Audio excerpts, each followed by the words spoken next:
Sa gitna ng pagkwestiyon sa 2026 national budget, bubuo ng Joint Oversight Team ang Senado at Kamara para tiyaking magagamit ng tama ang pondo para sa mga proyekto ng gobyerno. Balita hatid ni Ian Cruz. Matapos i-veto ni Pangulong Bongbong Marcos ang 92.5 billion pesos na halaga ng Unprogrammed Appropriations o UA, 150.9 billion pesos ang natira sa ilalim ng UA sa 2026 national budget. Pinakamababa raw yan mula noong 2019 ayon sa Budget Department. Sa 150 billion pesos na yan, kukunin ang obligasyon ng gobyerno sa mga foreign assisted project.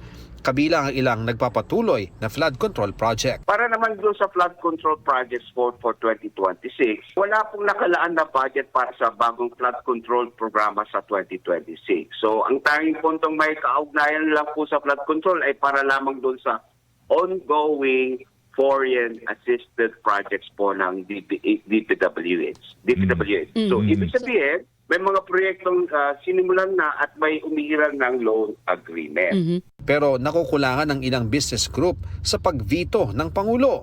Ayon sa Makati Business Club, dapat naging mas agresibo ang Pangulo sa unprogrammed appropriations na nila'y questionable sa konstitusyon. Pwede raw kasing pagmulan ito ng discretionary disbursement kung saan politiko lang ang magdedesisyon kung paano gagamitin. Marami raw dito ay social welfare program na maituturing na soft pork. Sabi ng DBM, may mga kondisyon naman para mapondohan ang mga proyekto sa ilalim ng UA. Una riyan ay kung may makolekt ng dagdag pondo o excess revenue ang gobyerno. Mayroon tayong mga panuntunan kung paano natin siya ni-release yung ating program appropriation. Katulad ng ating pagbabalangkas nung tayo ay nag-prepare ng budget, mayroon tayong mga konsiderasyon.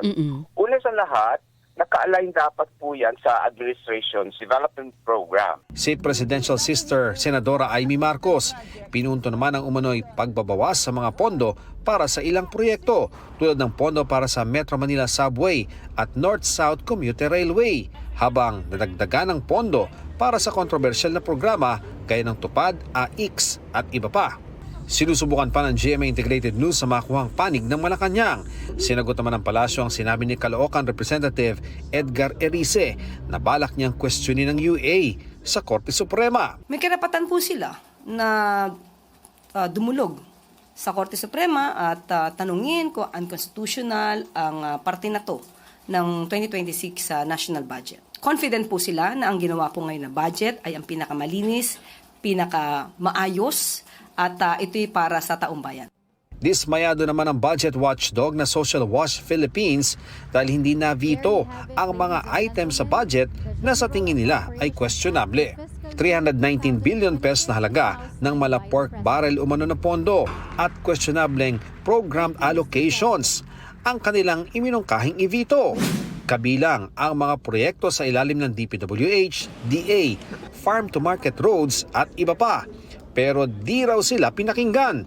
Dagdag pa rito ang 138 billion pesos na ayuda funds. Sa tingin namin, pork barrel free. Dahil hindi naman pwede makialam ang legislator pagdating ng executing the budget at purely executive function na yan pagdating ng execution of the budget. Para higit na matutukan ang pagpapatupad ng mga proyekto, ayon kay Senate Finance Committee Chairperson Senator Sherwin Gatchalian, babalangkasin sa unang pagkakataon ng Senado at Kamara ang isang Joint Congressional Oversight Team on Public Expenditures. Kasunod dito ng kontrobersya sa ghost at substandard flood control projects. Maraming gustong tutukan si Gatchalian na magpapaganda umano sa pagbusisi nila ng budget proposals.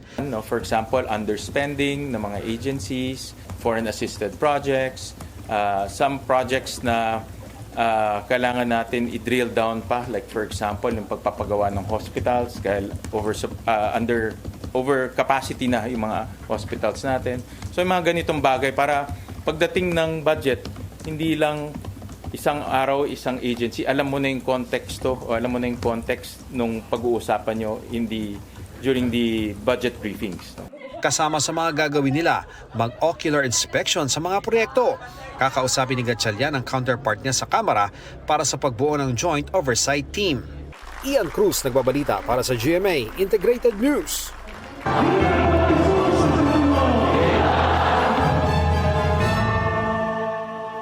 Handa na rin ang Minor Basilica of San Sebastian Parish sa tradisyonal na dungaw na bahagi ng traslasyon. Sa anunsyo ng simbahan, 2 misa ang isasagawa sa Biyernes ng umaga. Pagkatapos ng huling misa na alas 7 ng umaga, ay isasara na ang mga tarangkahan. Wala nang misa sa gabi at kinabukasan, Sabado na ulit bubuksan ang simbahan. Bilang paghahandayan sa tradisyon na dungaw o yung saglit na pagtigil ng imahe ng Pong Jesus Nazareno sa tapat ng simbahan, kasunod ang paglabas o pagdungaw ng imahe ng Nuestra Señora del Carmen de San Sebastian mula sa balkonahe ng simbahan.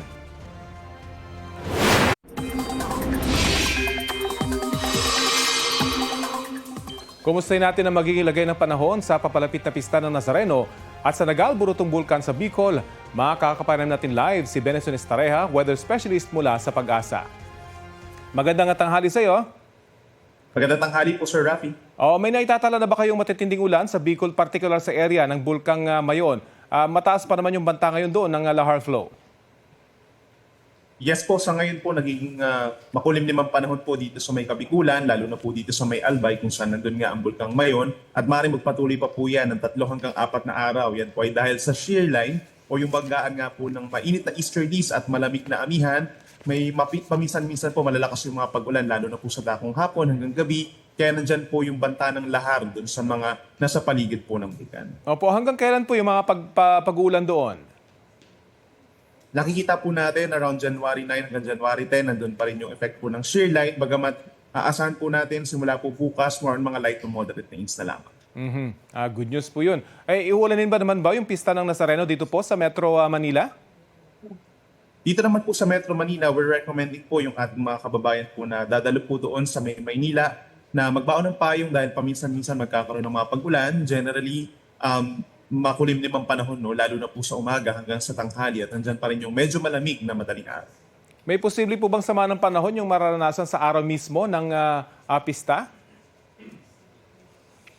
Based po sa ating assessment naman, wala naman tayong namamata ang mga bagyo na papasok po ng ating area of responsibility, maging mga low pressure areas. At yung lamig po na ating naranasan, lalamig pa po ba ito sa mga susunod na araw? So far po kung dito sa Metro Manila, yung ating coldest na naitala pa so far is 20.7 and kanina po nakapagtala tayo ng 24.4 degrees. Posible pa po itong bumaba. Yung forecast natin for January for Metro Manila po is around 18 to 20 degrees pa yung ating mga pinakamabababang temperatures. Habang dito naman sa may norte, yung Benguet pa rin po yung ating na-forecast na posible magkaroon muli ng single digit na minimum temperature which is around 8 hanggang 10 degrees. Hanggang kailan po natin mai-enjoy itong malamig na amihan na ito? Yung northeast monsoon po natin, inaasang magpe-prevail pa po hanggang sa unang bahagi po ng Marso. Pero yung lamig talaga na ating nararamdaman sa ngayon, posible mag-persist po hanggang sa unang bahagi ng Pebrero. Opo, muli po yung inyong panawagan siguro sa mga kababayan nating nasa Bicol, na sa inyo pong pagkakataon? Sa ating mga kababayan po sa Bicol, lagi po magantabay sa ating mga updates dahil nandyan pa rin yung mga possible heavy rainfall warnings and rainfall advisories po. At nandyan pa rin yung banta po ng mga pagbaha, hindi lang doon sa paligid po ng bulkan, yung pag-apaw na ating mga kailugan po dyan dahil ilang araw pong nagkakaroon ng mga pag-ulan, saturated na yung ating kalupaan at posible pa rin po yung mga landslides at saka mud flow. Okay, maraming salamat po sa impormasyong yan. Benson Estareja, weather specialist mula sa Pag-asa. Hinuli at nasita sa Baseco, Maynila ang halos 80 tao na nakita ng iba't ibang paglabag. Balitang hatid ni Jomar Presto. Umabot sa halos 80 individual ang nahuli ng pulisya sa malawakang operasyon sa Baseco, Maynila kahapon ng madaling araw. Bawat kanto sinuyod ng Baseco Police Station at MPD SWAT. Ayon sa pulisya, 17 sa kanilang inaresto dahil sa iba't ibang kaso, kabilang ang iligal na droga, pagkukubli ng iligal na armas at pagsusugal. Tapos bukod pa dyan, may mga city ordinance, yung half-naked, naninigarilyo sa mga nandyan. May mga sa area ng public place natin. May mga nasa hustong gulang na nakatambay pa rin kahit madaling araw na para pagsabihan dahil dito raw kasi nagsisimula ang gulo. Ayon sa pulis, walang mayroong pending na warrant of arrest sa halos 80 nahuli nila. Wala nang nagtatago dito. Kung meron man, definitely with the help ng community, ng barangay, mahuhuli yun. Hindi na safe sa kanila tong Baseco. Mayroon namang mahigit 20 kabataan ang nasita rin sa curfew. Jomer Apresto nagbabalita para sa GMA Integrated News. May account na nagme-message sa ilan nating kababayan na umunoy kay Migrant Worker Secretary Hans Kakdak. Hindi po yan totoo. Paglilinaw ng DMW, hindi ito opisyal na account ng kalihim. Sa inilabas na screenshot ng kagawaran, may hinihinging contact number ang nagpapanggap na account ni Kakdak. Paalala ng DMW, huwag itong sasagutin at kausapin. Huwag din magbibigay ng personal niyong impormasyon at huwag na huwag magpapadala ng pera. I-report ang account at i-block.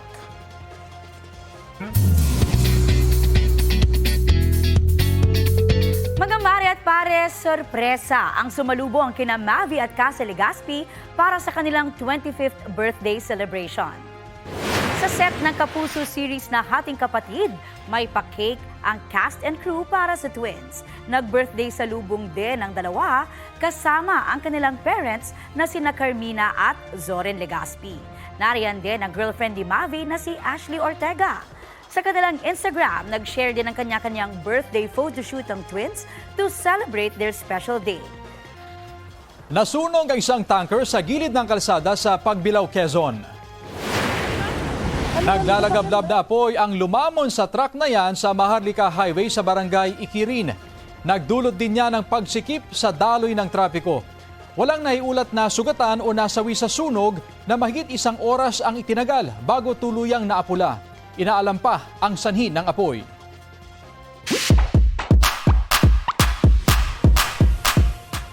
Bukod sa tsinelas, tila may iba pang ipagmamalaki ang mga taga-Liliw sa Laguna. Yan ang pangmalakasang pagkakayod ng nyog.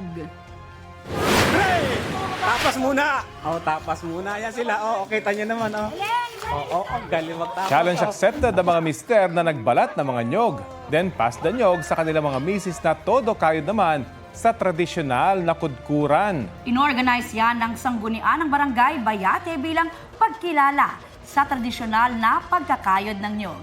Ang naunang makatapos sa pagkakayod, nakatanggap ng 500 piso. May consolation naman na 100 piso, ang iba pang nakikadkad. Wow! 500. Dadagdagan daw po ni Aubrey ng 500 pa, yung nanalo. Nang nyog pa. 500 worth of nyog. Pero ang galing yan at nakakapagod yan, ha? Oo. Hindi yan simple. Hindi, ayan yung traditional. Sa Oo. probinsya, madalas makita yung mga ganyan pa na nagkakayod ng nyog. Kasi sa palengke, di ba, may parang machine na. Machine na ang ginagamit at mabilis. Oo. At mas medyo pulido ng konti. Pero yung mga magagaling magkayod, hindi niya napapaabot doon sa bao. Oo, kaya malinis pa rin. Galing, Diba? no? Kaya mo bang gawin yan? Kaya ko yan. Subukan ko na yan sa probinsya nung bata. Iyon. O, diba? Ang galing. Sana sa susunod nga may bigger prize.